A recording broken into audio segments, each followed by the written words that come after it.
Hey everyone. So, when we think about Ramadan, what usually comes to mind is fasting, right? Abstaining from food and drink from sunrise to sunset. But what if I told you that's just scratching the surface? Today, we're going to go way deeper to understand the incredible spiritual training that fasting is really all about. So let's get right into the big question here. Why do it? Why go through the effort of giving up basic necessities for a whole month? Is it just about being tough and exercise and endurance? Well, as we're about to see, the physical act of fasting, that's just the tool for something way, way bigger. Right. So here's the key idea. It's not really about the hunger at all. Think of it more like a powerful spiritual workout. It's designed to strengthen a believer's faith by training your body, your mind, and your soul all at the same time. So how does that actually work? Okay, so first up, we're going inward. This part is all about building a stronger inner self. And it really boils down to two things: becoming more aware of God and, well, learning some serious self-control. The main goal here is to develop something called taqwa. Now, what is that? Think of it as this constant, quiet awareness that God is present. And it's not meant to be scary, you know? It's more of an inspiration, something that encourages you to live more consciously and maybe think twice before doing something you'd regret. And here's where it gets really practical. Just imagine this. You're fasting, you're all alone. Nobody would ever know if you snuck a sip of water, right? See, without taqwa, your discipline kind of depends on who's around. But with taqwa, that discipline comes from the inside. You choose not to, simply because you believe God is always there. And making that choice again and again, day after day, man, that builds some serious spiritual muscle. And all that inner strength, it actually translates into real life skills. I mean, when you're resisting that urge to eat or drink, you are literally training yourself to be more patient. You're building the kind of self-discipline that helps you manage not just hunger, but other stuff too, like your temper or kicking bad habits. It's basically a training ground for mastering yourself. So once you start to quiet that inner chatter, you can really turn your focus to deepening that spiritual connection. And this is where things like scripture and acts of worship get turned up to 11 during this month.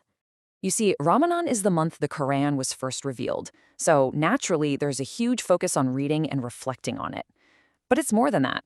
It's like this whole ecosystem of devotion just springs to life. You've got these special nightly prayers called Tarawih. People are making more personal prayers or dua. Charity goes way up, and there's this constant theme of asking for forgiveness.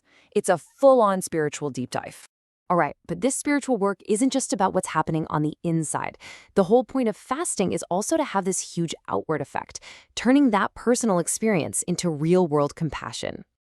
And how does it do that? Well, it's actually pretty direct. For an entire month, people who might usually have plenty to eat and drink, they get a little taste of what it's like to go without. It's such a simple, physical feeling, but it can completely change your perspective.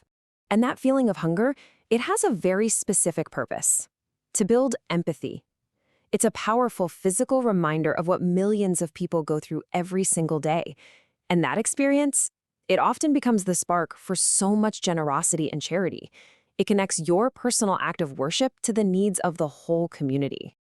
And that brings us to the final piece of the puzzle, the culmination of this whole month, the idea of a total spiritual cleansing, a chance to purify your soul and receive some incredible blessings. And this is super important. The fast isn't just from food and water, no, it's also a fast from bad behavior. The idea is to cleanse your soul by actively trying to avoid things like lying, gossiping, or losing your temper.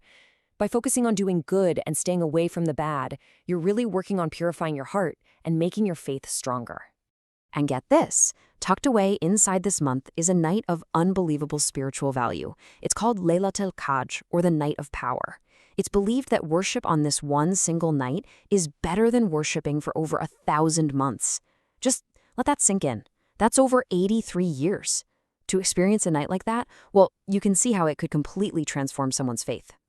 So when you look at the whole picture, it becomes so clear. Fasting in Ramadan really is a complete spiritual training program. It's about self-control, it's about deeper devotion, it's about building real-world compassion, and it's all aimed at this total purification of the soul. It's like hitting the reset button on your entire spiritual life. And that leaves us with one final big question, right? The whole point isn't just to be a better person for 30 days. The real goal is to take all the skills, all the patience, all the empathy you built during this 1 month and use it to elevate the other 11, because the real test is what happens next. Thanks for diving